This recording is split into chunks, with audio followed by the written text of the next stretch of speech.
प्रशांत किशोर बिहार की राजनीति में अपना सिक्का जमाने उतर गए।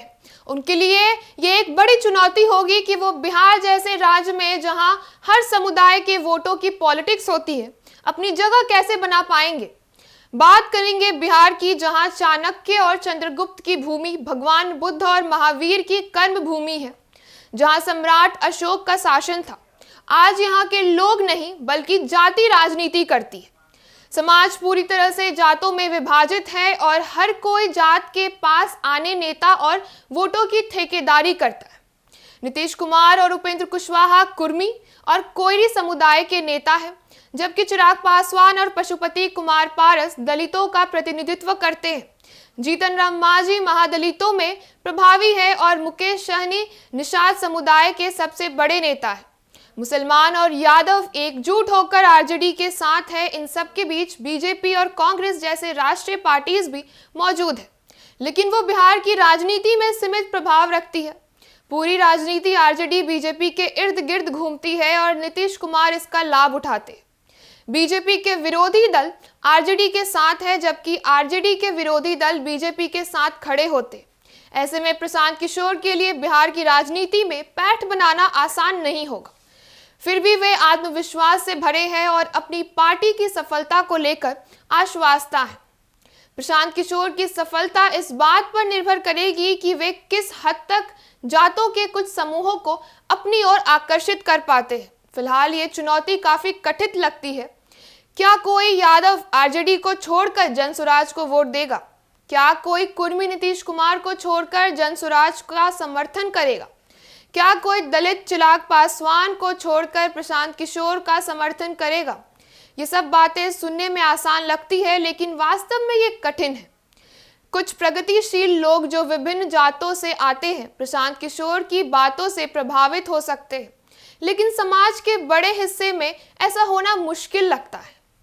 हालांकि प्रशांत किशोर की पिछले 2 सालों की मेहनत को नजरअंदाज नहीं किया जा सकता। उन्होंने 17 जिले का दौरा किया है और 5000 किलोमीटर की पद यात्रा की है। 5500 से अधिक गांवों में जाकर उन्होंने लोगों से बातचीत की है। बता दें कि बिहार के 1 करोड़ लोगों के साथ मिलकर पीके ने नई पार्टी बनाई, जिसमें करीब 1.5 लाख लोग 2 अक्टूबर को पटना के वेटरिनरी कॉलेज ग्राउंड पर मौजूद रहे, जहां नई पार्टी की घोषणा की गई है। प्रशांत किशोर, जो खुद को सरस्वती पुत्र मानते हैं, उन्होंने अपनी यात्रा के दौरान नीतीश कुमार, लालू प्रसाद यादव और तेजस्वी यादव को निशाना बनाया है। उन्होंने पीएम नरेंद्र मोदी और बीजेपी को भी कटाक्ष किया है। एक और वो नीतीश के पिछले 19 साल के शासन को बिहार से पलायन के लिए जिम्मेदार ठहराते हैं। वहीं लालू प्रसाद यादव के शासनकाल को भी बिहार की बर्बादी का कारण बताते हैं। यहाँ तक कि वो तेजस्वी यादव को भी खुलकर 9वीं कक्षा में फेल बताते हैं। पीएम मोदी के बारे में प्रशांत किशोर का कहना है कि पिछले 10 सालों में बिहार के विकास के लिए उन्होंने एक भी बैठक नहीं की। वे चुनौती देते हैं कि पिछले 10 साल में बिहार के विपक्ष के लिए उल्लेखनीय कार्य नहीं हुआ है। आरोपों के बीच वे बिहार के विकास के बारे में अपनी दृष्टि भी प्रस्तुत करते हैं। प्रशांत किशोर शराबबंदी को बिहार के विकास में सबसे बड़ी बाधा मानते हैं और सत्ता में आने पर 15 मिनट में इसे खत्म करने की बात करते हैं। बताते हैं कि दशास्त्र शास्त्री एक टीम बिहार के विकास के लिए एक ब्लूप्रिंट तैयार कर रही है, जिसे वे फरवरी में जारी करेंगे।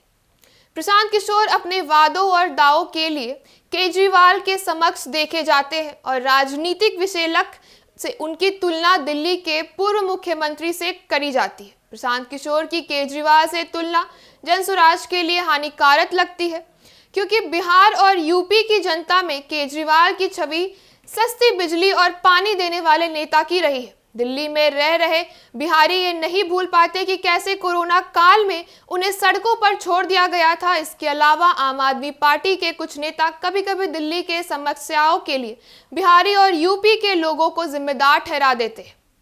अभी प्रशांत किशोर ने अपनी नई राजनीतिक पार्टी के लिए अपना सब कुछ समर्पित कर दिया।